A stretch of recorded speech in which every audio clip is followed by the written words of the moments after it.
Muito bem, gente. Olha, acontece amanhã no auditório do Tribunal Regional do Trabalho da 20ª Região o seminário A Reforma Trabalhista e os Riscos para a Sociedade. E para saber um pouco mais sobre o assunto, eu recebo aqui os senhores Emerson Albuquerque Rezende, que é o procurador-chefe do Ministério Público do Trabalho, e também o Dr. Luiz Manuel Andrade Menezes, que é juiz federal. Senhores, antes de mais nada, eu quero agradecer a presença de vocês aqui no Balanço Geral Sergipe para tratar aí dessas polêmicas que acabam surgindo no que diz respeito à tal da reforma, ou dizem que era um puxadinho, ou mal reforma, enfim.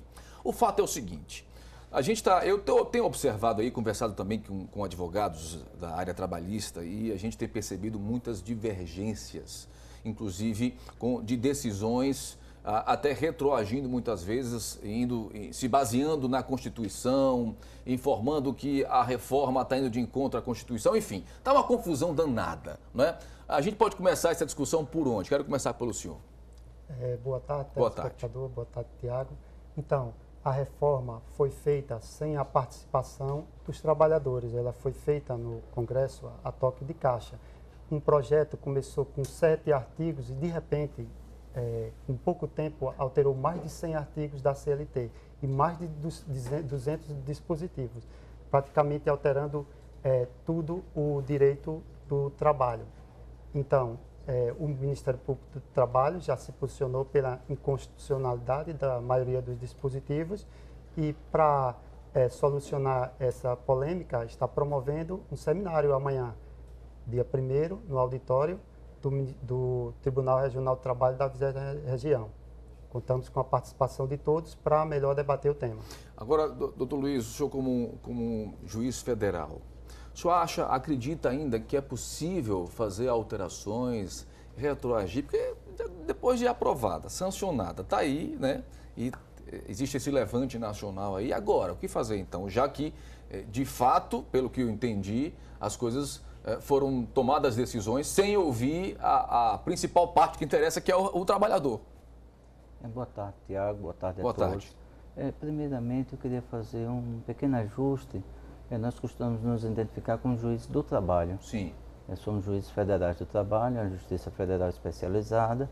Alguns se identificam como juiz federal do trabalho, mas o mais comum é juiz do trabalho. Muito bem, pois não. Me permite. Fique à vontade. Então, toda lei nova, ela passa por um processo de interpretação e de acomodação, e não vai ser diferente com a lei da reforma. Sendo que, nesse caso, tem um agravante de que houve um atropelo no processo de discussão da lei. Então, ela não tem legitimidade.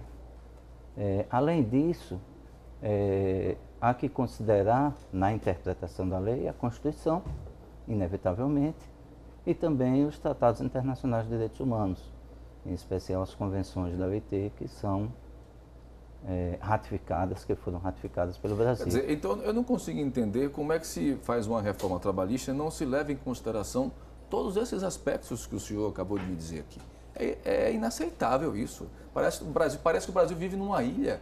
Essa sensação que eu tenho. O senhor concorda comigo? Causa bastante espanto e, nesse sentido, a Associação Nacional dos Magistrados do Trabalho, em conjunto com as associações de procuradores de trabalho, dos auditores fiscais do trabalho, da advocacia trabalhista, realizou um evento com mais de 700 pessoas, representadas todos os atores sociais relacionados ao direito do trabalho, para discutir e propor enunciados de interpretação da reforma. É uma base interpretativa, não vincula nenhum juiz, não nos cabe elogiar, nem criticar, comentar decisões de outros colegas de processo em andamento, mas isso está submetido aos recursos, aos graus de jurisdição, mas existe mais de uma interpretação e esse processo vai se estabilizar ao longo de um determinado tempo na sociedade. Quais são hoje, por exemplo, os principais pontos divergentes? É possível a gente elencar alguns? Por exemplo, o direito do trabalho, ele foi criado para trazer a humanidade, a humanização do capitalismo. O direito do trabalho, a lei, estabelece um patamar mínimo civilizatório, que está na Constituição. Ninguém pode descer esse patamar mínimo. A reforma, ela tenta dar poderes ao sindicato para descer esse patamar mínimo.